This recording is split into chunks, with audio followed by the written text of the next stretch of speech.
Okay. A few things. One, I actually don't mind in regards to like the Q&A being populated over the course of this. It actually helps me to figure out what's resonating with you, what's connecting, what are things that you want to know or understand more about. I'm very much driven by like dialogue and that sort of engagement. So if there's things that you want to ping in the middle of this, by all means, feel super comfortable to do that. I don't necessarily find it distracting. I actually really appreciate it. The other part is just in kind of like setting expectations on the front end. You know, my day all day today was talking about the technical aspects of building product and figuring out kind of how best to do that. It's not necessarily what this talk is going to be about. So this is really focused on conversations that I've been having with peers and friends and with colleagues where there's a lot of things that are changing right now, and I'm not finding it to be like the technical aspects of the ways in which we're building product. It seems to be much more on kind of the humaning side of all of this. So how are we working and working through, you know, the feelings of isolation in these sorts of moments? I think all of us are on edge at moments, teetering on a bit of depression, if we're going to be honest about it, and trying to figure out how do we show up as our best selves for ourselves, let alone how we actually do that for each other. And so I felt like there were a lot of topics that could be covered, and there's so many amazing talks that I got to see just in preparation for this on this platform. And I wanted to figure out what I could find that felt really relevant and kind of honest at this moment. And so that's where this talk was born. And I'll dive a bit deeper into that because it was kind of funny. A note about myself, I am, and my friends and family would happily say, one of the most disorganized people who they've probably ever met. And so it's taken me a lot of work creating structure around myself to be able to kind of deliver and work through my own thought process and be, you know, a good, productive member of society. And so in the spirit of that, it was probably about 2 weeks ago that I had a whole lot of things kind of floating around in my mind that woke me up at probably 2 o'clock in the morning. And in the process of doing that, you know, I kind of turn on the lights. I'm not necessarily going back to bed. And as a part of that structure that just keeps me sane, I have like a nighttime routine. I'm sure many of you do as well. I kind of pour myself a cup of decaf tea, and then I have a journal that's right next to my bed. It's actually this one that creates sanity in my life. And every night, probably for the past like 3 or 4 years, I've done a list, and it's a list of what are the 3 things that I feel like I've learned over the course of a given day. It actually kind of forces me to make sure that I'm actually learning things over the course of the day. So I feel like in some ways I'm working for the journal. And then the other side of it is 3 things that I'm grateful for. What are 3 things that I just really appreciate that another person did for me, just kind of a way in which the world unexpectedly showed up? What are things that I just feel immense gratitude for, you know, before I go to bed? And so as I was waking up, you know, in the middle of the night with all of these thoughts kind of whirling around in my head, I opened this book. And at the same time, I'm kind of thinking about this talk and what the hell am I going to do? And I've been watching all of these really amazing talks, and how am I going to like create something that, you know, is on par with what all of these amazing people are saying and doing. And so I just started kind of like flipping through the pages and going back and look at things that I was grateful for and things that I learned. And I kind of ironically enough, I built this entire talk based out of, over the course of the past probably 3 months, either things that I found that I was grateful for or things that I ended up learning. So just kind of the history of this and the structure, and maybe a little bit too much information into, you know, my thought process, but that's kind of how it came to be. And so the first thought that I had as I woke up was just this question of like, all right, I'm going to give a talk on the people side of products. It's probably the first question for you as well. Who are the people? Who are we actually talking about here?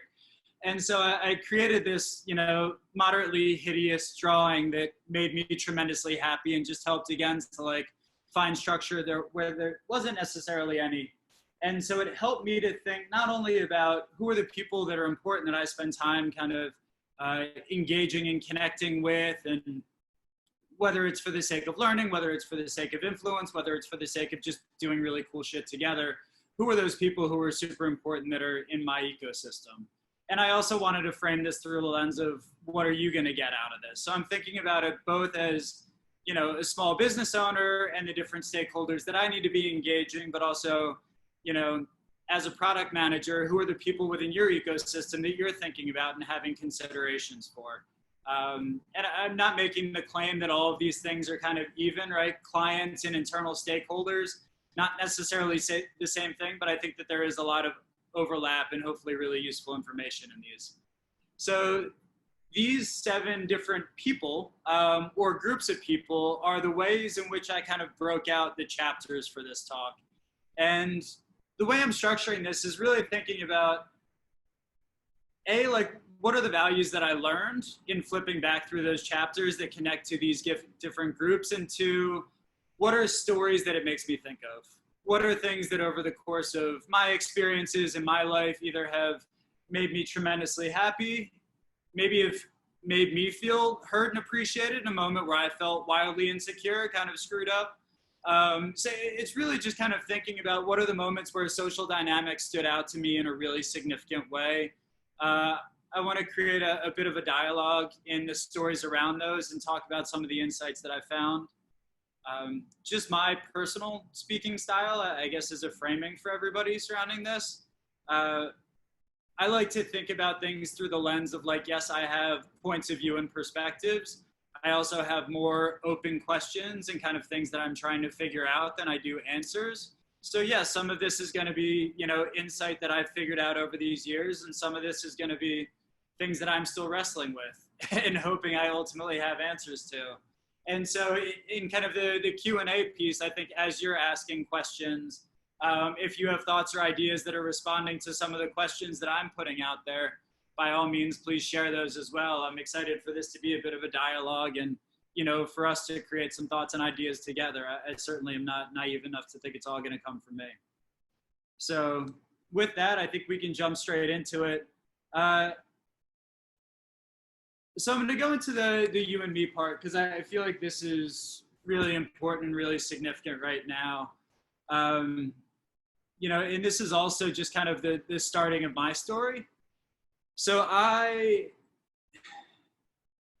it's interesting, when I was a kid and I was kind of coming up and before getting into the working world, you know, as we all think about our structures or our ideas of success, I think for most of us, you know, school is kind of the beginning of that, right? That's our starting point. And in many ways, that's the first thing that's actually measured in regards to how are we delivering and how are we achieving and are we actually doing the things that we're supposed to.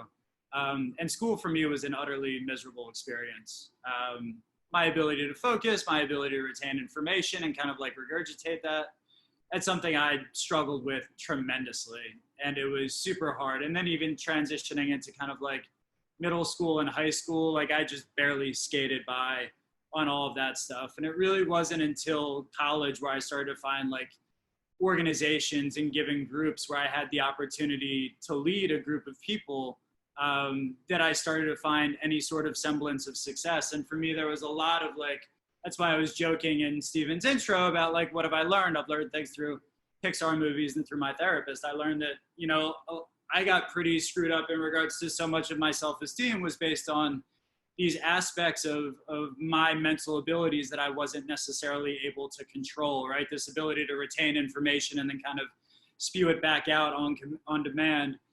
And so it's definitely given me a lot of poise and thought in getting into the business world and thinking about spaces I create for myself.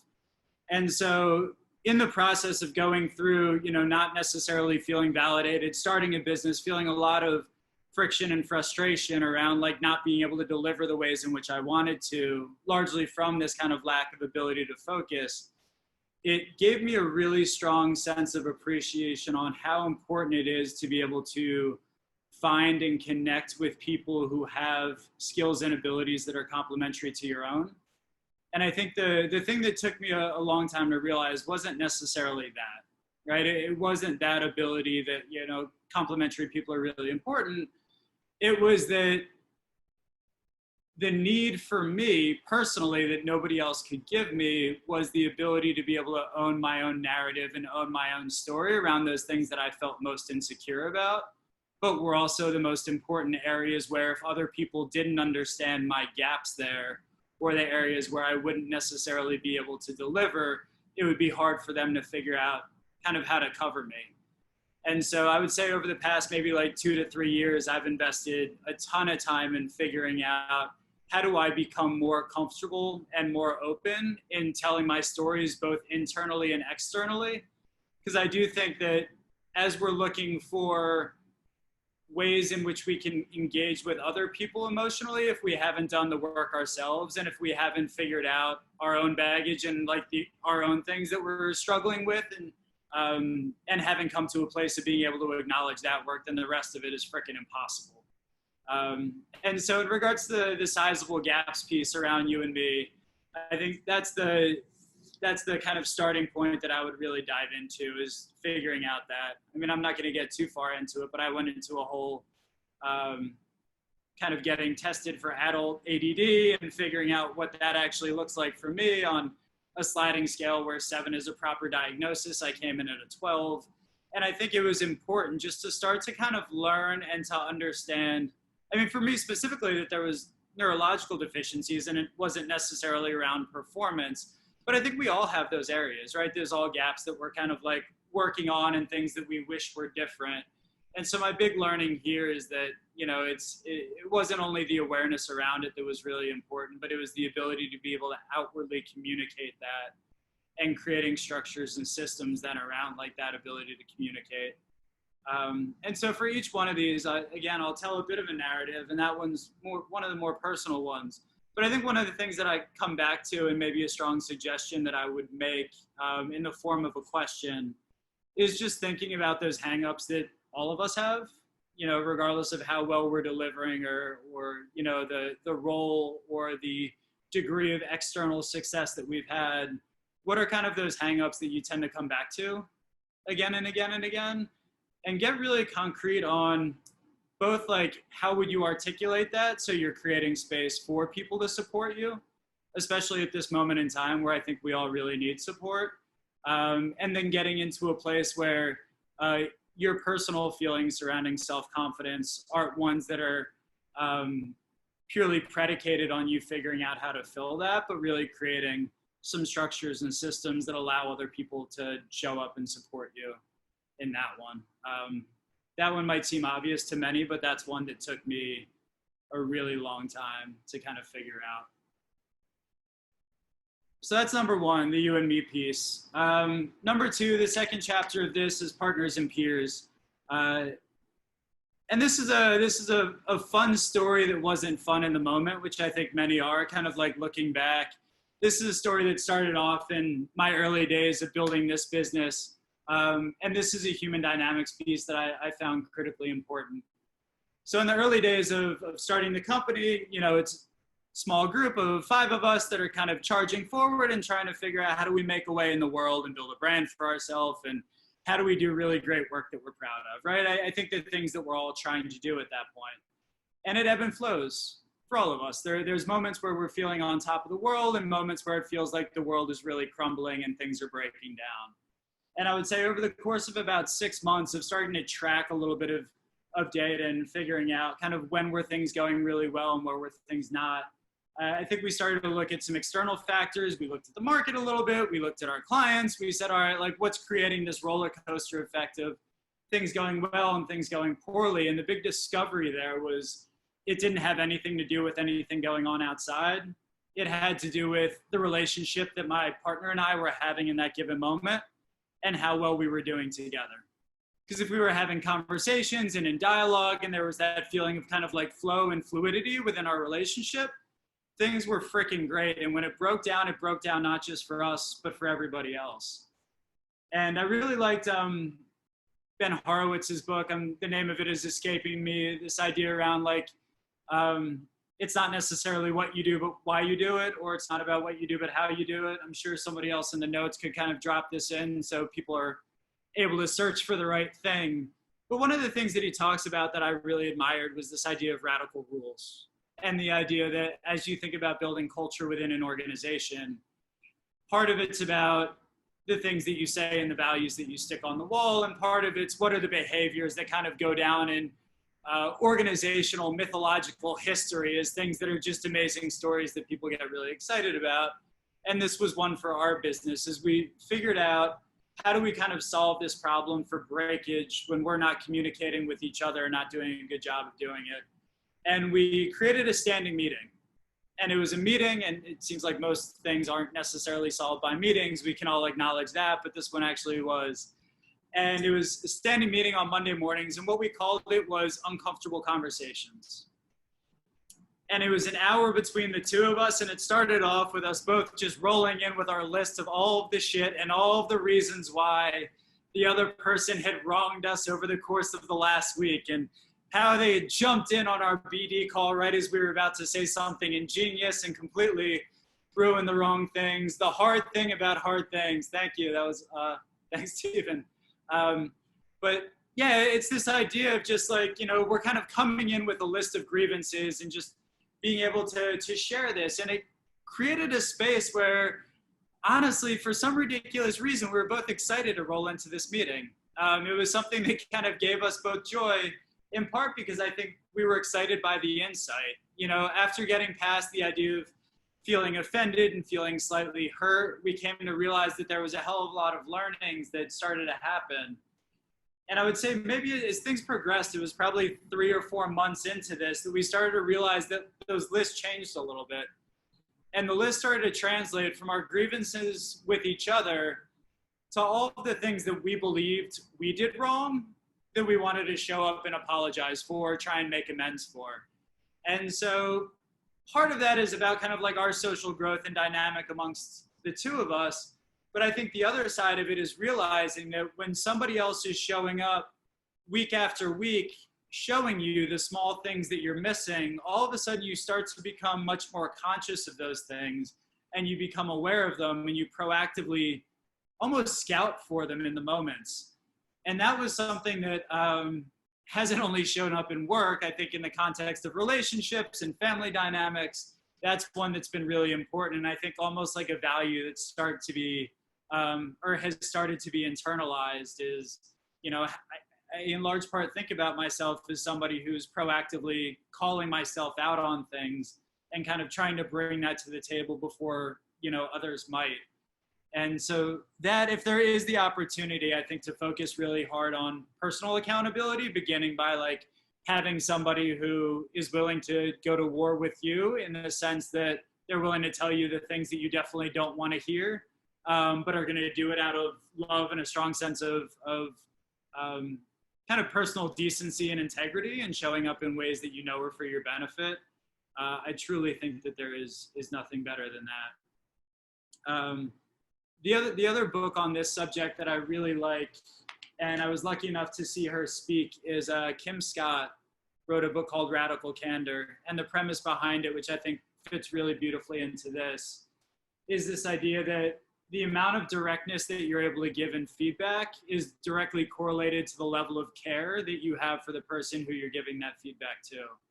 And I really love that as kind of an approach. And I think in large part, that's why uncomfortable conversations ended up working so well. You know, while we didn't necessarily want to hear the feedback, I don't think that there was a question in either of our minds surrounding the intention of the other person and what we wanted for each other.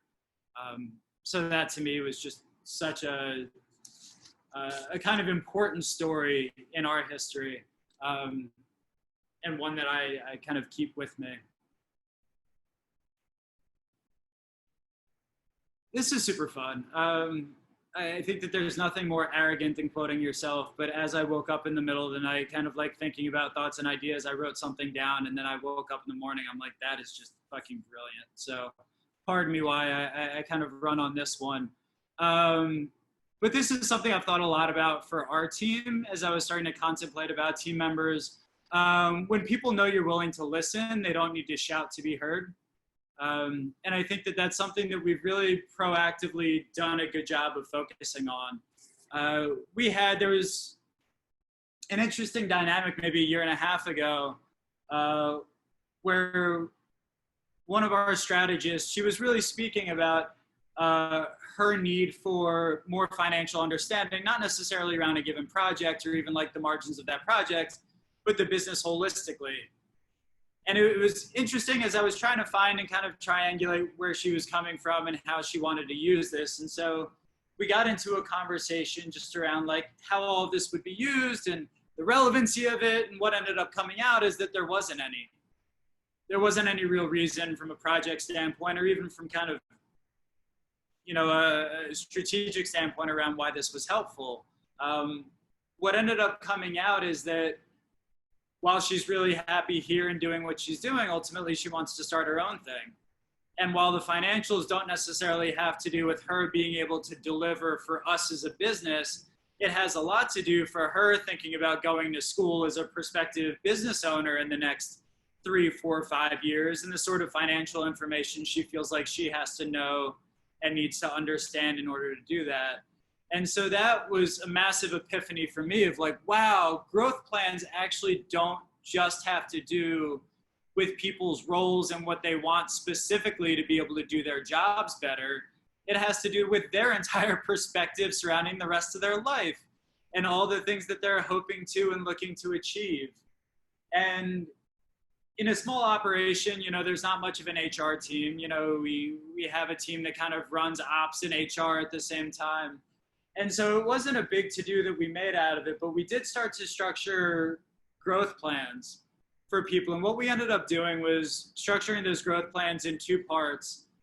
One was making sure that people feel heard surrounding their desires and their ambitions, whether they were skills directly related to the role or not. And that was just like a 90-minute like whiteboard mapping session that we did with them. That in large part we ended up pulling from Stanford's Design Think Your Life. It has a bunch of really great content just around thinking about the future. And then the other part of it was very much like organization and role specific, thinking about like what were the growth plans that we had for them and how their roles could change or evolve, or like what were other roles that they were interested in or looking at, and how do we make space for that. And it was really cool because we ended up integrating that into our one-on-one structures, not just for the sake of getting an understanding of how does this pertain to like feedback loops for people and what are they doing well and what are they not doing well, but it became guideposts as we were starting to think about like staffing for specific projects or aspects of projects that they were already working in that would start to give skills and start to expose them to whether it's like external stakeholders or people who they wouldn't normally see otherwise. And it created a much more dynamic way of thinking about planning that, yes, was really and largely about how do we think about supporting this person to make sure that they can deliver on their role. But there was this constant conversation around how is your role forwarding you towards what you ultimately want to be doing in life. And I found that to be something that really resonated with folks and got them excited. And there's all these amazing secondary benefits around kind of retention and engagement. And I think the other thing that we found is that when people feel tremendously happy in their personal lives, they end up killing it at work. And so when you can think really directly about the amount of personal satisfaction that people are able to find when the skills and the attributes that like don't necessarily align to their role are still being designed for them based on knowing that that's ultimately what they want to end up doing, I found that one to be like super fun and super cool. And these for me too, I mean, it depends on where you're coming from. I love the idea of not thinking about these as activities that we have to deliver on, but that are experiments that are really fun to get to know and understand kind of the dynamic and, just the focus on who these people are as humans outside of being team members or employees. Like, what do they actually want for themselves? And then also it's just like, I think a lot of the issues and concerns that tend to come up in project work are things that end up being addressed in that moment. So not only are you being proactive about it, but you're actually creating a hell of a lot more efficiency for your team because questions that they might have or frustrations or frictions that come up are already being proactively approached. So the question that I had for this one, one more side tangent. One of my takeaways from that, we talk about this a lot in research, is this idea of like, no one is crazy. And I found that to be super helpful in this one, right? If I initially talked to this team member and said, hey, this person's just driving towards something that I know doesn't have anything to do with their role, how do I shut down this conversation? I would have never understood or been able to kind of get why this financial information was so important. And I also wouldn't have understood her future goals. So in research, we talk about no one is crazy, and on your team, you know, as you're working with dev, as you're working with designers, normally there's going to be conversations that come up or are sparked and you're just like, this is ridiculous, and a complete side tangent. And I promise, like the 3 minutes that it takes to actually understand what's motivating or driving that conversation is going to save you hours and hours on the back end of it. So the question I wrote down is like, what behaviors, questions, or emotions do you hear from your team members consistently that might seem like they're coming out of left field? If you don't know it, there's a motivator or driver for it. And I think spending the time to really kind of like understand and make space for that is going to be important. Wow. I'm just realizing now that I'm running wildly over on this. So I'm going to dive into one more of these that makes me super happy. And this is actually the story that I told Steven the first time we met. And then what I would say is there's certainly the list that I'm going to lay out on the last slide so you can see all of these different topic areas. And if there's one that I didn't talk through that you feel like would be fun to dive into in Q&A, by all means, let's do that. I think sometimes depth is more helpful than breadth. So it was kind of fun reliving some of these. Oh yeah, this was a good one. This is one of my favorite phrases, huggable insights. So we were working with a research team for a large tech company, and we were trying to work with the research team to figure out how do we hand off research to the product team as they were launching into their product road mapping for the upcoming year. And what the research team had been working on were some really cool research initiatives around teenagers. And this was around how teenagers hang out with each other, both in person as well as digitally. And we were starting to look at just kind of this teenage behavior around how are teenagers now building relationships, how are they deepening or cultivating those relationships, and what's causing breakage in those relationships. And the research was throughout South America, happening throughout Europe, and happening in the States. And as we started to kind of gain insight and understanding into this, what we started to realize is there were a handful of like rosy areas that we knew product was going to be super excited about. There were these kind of clear opportunities, and it was easy for research to create insights that are easy kind of jumping off points for new features. But then there were also these research areas that were a little bit more ambiguous. They were also a little bit uncomfortable, and we knew would make product a little bit defensive. And a lot of that came down to research basically stating and saying that we started to understand a lot of the depression rates that we were seeing within teenagers were largely coming from the digital experiences that they were having. And many of those digital experiences, one of the primary drivers for that, was this app that this company has and owns. And so we had to try and figure out, how do we present information that's going to be really hard and really difficult, and in many ways is going to put this product team on the defensive? How do we think about framing that in a way in which is actually going to get them willing to lean into it and think about it, and not only understand it cognitively, which I think is important, but in changing any sort of behavior, getting to the point where they feel it emotionally, where it's heartfelt and where it's understood. And so what we ended up thinking about was, how do we take this portion of it out of the presentation? We're not presenting this out as insights. And we're going to move the product team from the people who are absorbing information and being presented information to the people who are actively creating and driving new information. And so what we ended up doing is, within the first day of this product road mapping session, we did a research presentation in the morning, and in the afternoon, we brought in from middle schools and from high schools throughout the area, school psychologists and guidance counselors. And we set up stations for the product teams to sit down, and we asked them actively to take off, whether it's design, whether it's engineering, whether it's product, the hats that they typically wear over the course of their workday, and engage and ask questions, not necessarily just about their product and the implications on their product, but on a holistic kind of like societal understanding of what does this mean for many of these people. They've been working in schools for 15, 20, 25 years. What were the trends that they were seeing surrounding kids? When were kids coming in crying? And what did that necessarily mean for them and how they showed up for their job. And it was this really beautiful sense of connection and understanding where I think for many, they kind of forgot that they were at work because it wasn't about that. You know, it was about them starting to realize that to create any sort of like real systemic change within their own organization, they had to emotionally be able to absorb this information in a way in which was hard and profound and emotionally difficult. But I think it really came down to thoughtfulness around creating space for people to be able to digest something, because we could have just presented it and it would have been another bullet point or a slide or two, but it's not the same as people going through the process of being able to see somebody and look them in the eyes and understand the experiences that they've gone through. And I think that that's something that just can't be short-circuited. Shortcut. So with that one, I think the question that I kind of was left with there that I try and ponder off it is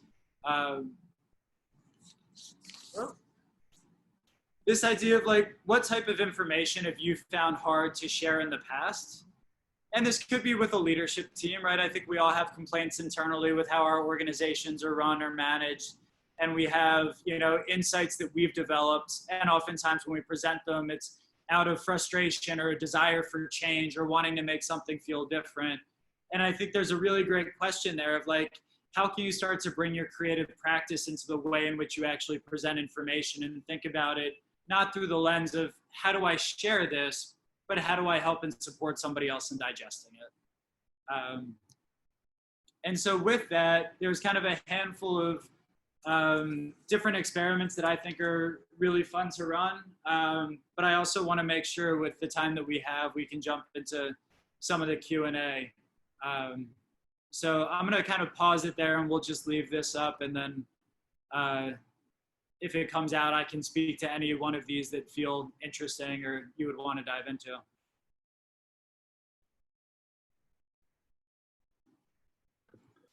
Well, people are putting together their thoughts. I have a question for you, Jason. You know, it seems like a big part of the success of your team has been the willingness for you guys to be open and transparent and do this, you know, radical candor and feedback loop with each other, which is something that you know, we use as a technique as well to kind of just improve conversations, improve dialogue between people on the team. But sometimes it's really hard when new people come into the team and it changes some of the group dynamic. How have you dealt with that inside of the design gym? Yeah. It's a great question. I think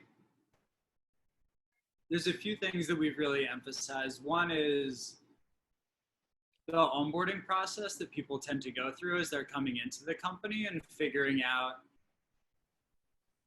like, I can say something and speak to the way in which we create open space and how, you know, questions that you're asking that might feel like frictions or frustrations are welcome.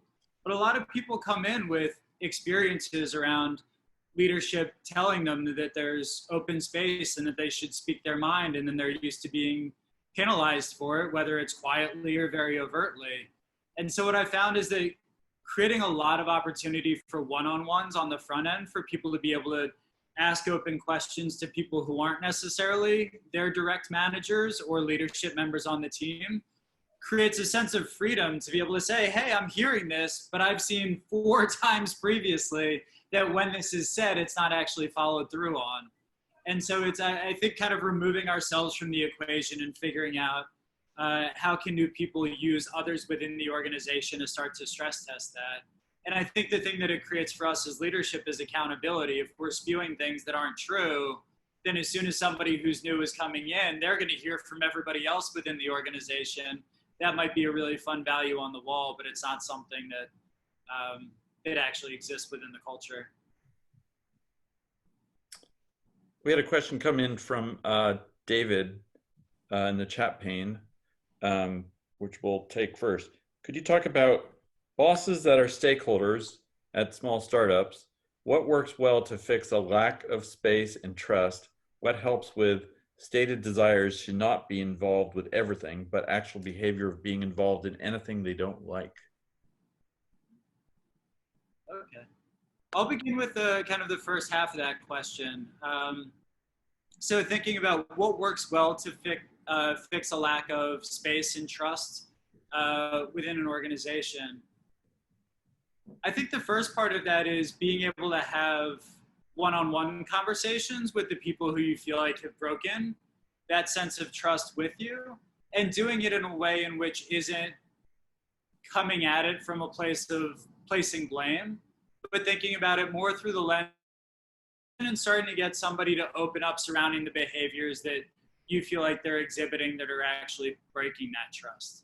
And what I find is sometimes when I feel like I have an understanding of what somebody did and it's creating a sense of broken trust on my end, there's a handful of things that that person might be thinking about or that are going on in their head that I don't necessarily have context for. And it doesn't mean that I'm coming in thinking I'm wrong and they're right and I just don't necessarily understand. But it does come in with the understanding that if somebody else is ultimately going to admit or kind of ultimately say that they did something that might have created friction or frustration for me, that if I begin and they're on the defensive, the likelihood of me getting that is pretty low. So if I come in with a set of questions and try and gain an understanding of where they were coming from and why, oftentimes in the process of them thinking through that, they'll realize the repercussions of what they did. So a lot of the way in which I think about human dynamics is kind of like beginning and leading with questions, not for the sake of like having somebody else skirt blame, but for the sake of how do I actually ultimately get to that outcome? And I think oftentimes it comes through creating open space and trying to understand. And then from there, we can have a more honest dialogue.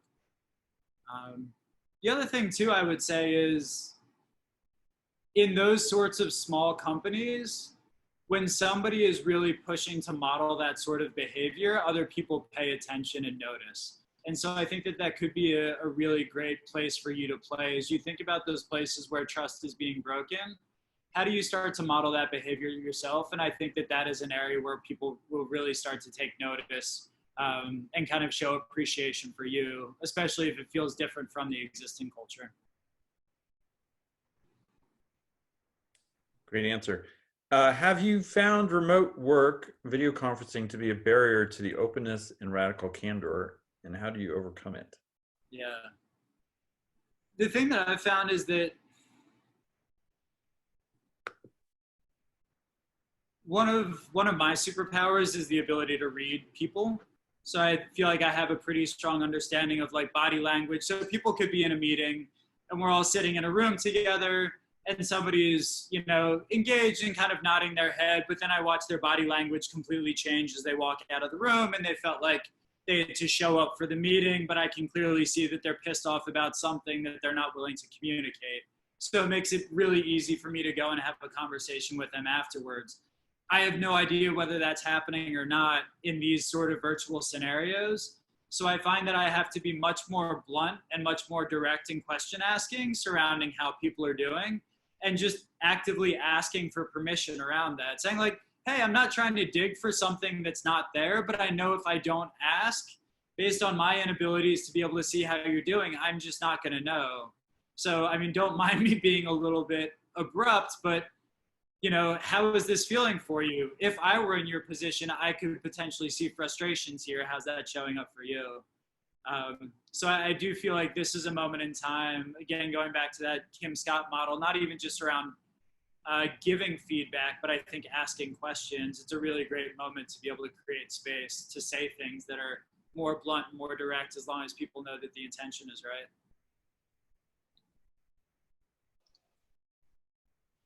I have a question as we're waiting for some more to come in.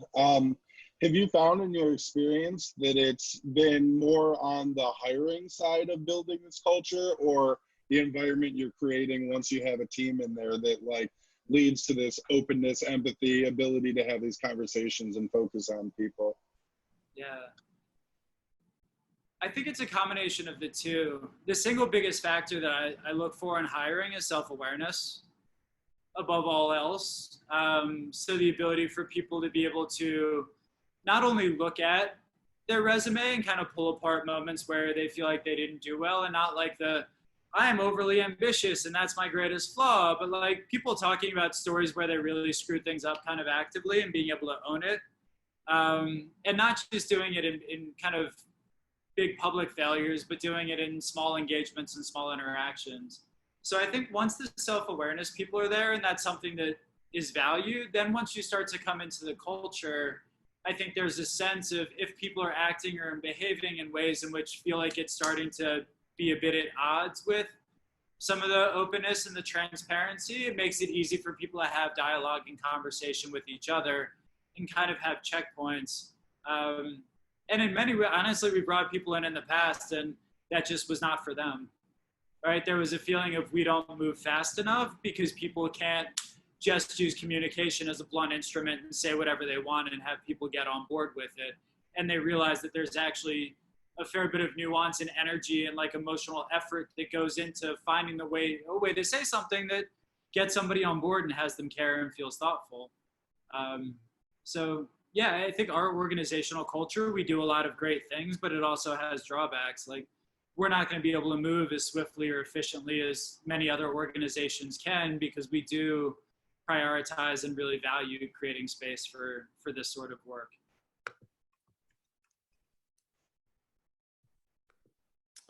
Aditya, I had a question here. Thanks for the talk, man. My question is, what are some ways you keep team members excited and have the team bonding while working remotely? Yeah. We didn't get into it too much, but for this kind of team section, the space and place design for creativity, one of the things that we ended up doing, we used to do summer Fridays. And so it's just an opportunity for everybody to, be able to have some personal time back. And what we realized, and what I'm sure many of you have found, is that nobody actually takes those Fridays. You find people just trying to like cram things in at the last minute. And so what we started doing was, instead of doing just like off on the afternoons, we started doing learning experiences. And so now like everybody on the team knows how to surf, because we used to go to the beach on Fridays and kind of like, actually learn how to surf. And we would take cooking classes, or amazing organizations would host pop-ups throughout New York City, and we would go there, or we would go to our clients' offices and just like learn about weird parts of their culture that we wouldn't have known about otherwise. And we've continued to do that remotely. I mean, there's so many amazing classes that now that we're a little bit more distributed, we wouldn't be able to physically get together and do, but we've started doing that sort of like playful bonding stuff as well. It's a nerdy team. Honestly, people are excited about learning new things. And so I think the more that we can create, as an organization, activities for people just to opt into, so it's not them having to figure out in the midst of all the work that I'm doing, how do I plan kind of fun things? It's, things that they can just sign up for. The other thing that we started doing is creating a lot of allowance for people to be able to invite like their partners out to any sort of engagement that we're hosting, whether it's a learning experience or like a fun activity or a cooking class. So that's really cool, because we get to know like the other people closest to our team members, and they all have relationships with each other. So I think that's a part of the dynamic that's really healthy. One more question here comes from Bharat. Thanks, Jason. Could you also expand on that one thing experiment listed next to client and boss? That's a fun one. So this came out of, I was inspired by, there was a great masterclass that Bob Iger did, former CEO of Disney. And he talked about how Steve Jobs would just randomly call Bob on like a random Saturday morning to just like, he'd be like, I have a bunch of ideas and I want to think through these with you. And 3 hours later, they were kind of still on the phone together. And what I've tried to do is like frame myself for my clients as somebody who can really help with understanding the social dynamics that they're trying to fight and getting the things that they want accomplished. And it's something where it might pertain to a project that I can work on, or it might not have anything to do with a project that I could get paid for. And what I've tried to do is carve out like that one thing for myself that I know that people will actively call me for on a regular basis, regardless of whether there's work around it or not. And I've realized that that's more impactful than, anything else that I could do to stay top of mind, is just continue to be, a resource. And I tried to do this before working here. I've tried to do it at the previous companies that I've worked at as well, is think about like, what is that one thing where you can carve a niche out for yourself as a person who becomes truly indispensable in a given area, and people just look to you continually for that. I think my previous approach was, how do I really get good at all the things that I'm bad at? And I've started to realize, again, with like the structures and systems, how do I just carve out those things that I can really own? And then how do I add value using that to as many people as I possibly can? And it looks like we have time just for one last question from David. How do you present weaknesses, especially early in relationships, in a way that comes off well? Beyond an interview question where you talk about your biggest weaknesses and how you've worked on it or working on it, you model it well. It seems hardest with stakeholders and bosses, followed by peers. Yeah, I'll send out afterwards. There's a really amazing HBR article around when is vulnerability detrimental, which I think is really interesting. And the idea is that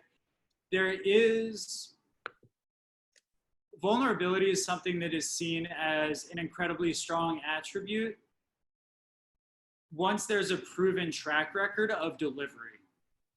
And so there has to be, and the point of your question, and this is where it's kind of difficult, the vulnerability piece, I think, can show up, but it has to show up in much smaller ways early on.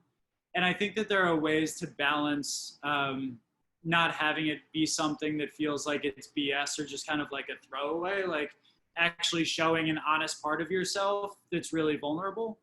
But that dynamic is not necessarily an easy one. So what I would say is there's still that trust that has to be built on the front end. And I think a part of that has to do with like your ability to be able to know and understand the amount of credibility that you have with that person. And if that credibility feels really raw, like I wouldn't go into a new client meeting and go heavy on vulnerability on the front end. Like if we're 2 or 3 calls in and I know that they feel a strong sense of confidence and understanding surrounding what we're able to bring, or maybe they've done a few calls with past clients and they have that sort of understanding that the output is actually good, then I can start to talk more about my own insecurities and kind of failings. But I've found that I previously led too much with the vulnerability piece, and I probably lost a lot of work due to that. Because it is something where I find a lot more permission in personal relationships to be able to play that out, because I know I want to be able to connect with people, and the deep relationships that I want to have are people who are also willing to admit their own shortcomings. But the business world is a slightly different world, and you have to figure out, what's the thing that works really well personally and how do you play it. So I think that would be my recommendation, is like vulnerability, absolutely necessary and needed, but figure out how to build credibility first. And based on your understanding of that relationship, what's the level of credibility that you have to have before you can start to really open up in that sort of way. Well, great. Thank you, Jason. What a super talk tonight, and lots of ways that we can think about just being better participants in whatever space we're in the product world. I think we often have to deal with a lot of different perspectives and diverse opinions, of course, but people who are coming at it from different directions, and everybody has a lot to prove when they start out in new roles. And I think a lot of your pointers tonight are spot on and great stories. So thanks once again, and thanks everybody for participating tonight in the webinar. Next month we've got a special guest coming, Eve Perlman from Spaceship Media. Eve has pretty much productized the notion of dialogue journalism, and I think you'll find it really interesting what she's done with interesting groups all around the United States to bring together diverse populations, people who have very polarized opinions on social issues like gun control, and how she's created essentially a product around that. So thanks everybody again, and look forward to seeing you on future webinars for products that count. Good night. Thank you so much for hosting. This was amazing. Thanks, Jason. Thanks, Stephen and Jason, and thanks everyone for attending. We'll see you guys next time. Enjoy the rest of your night.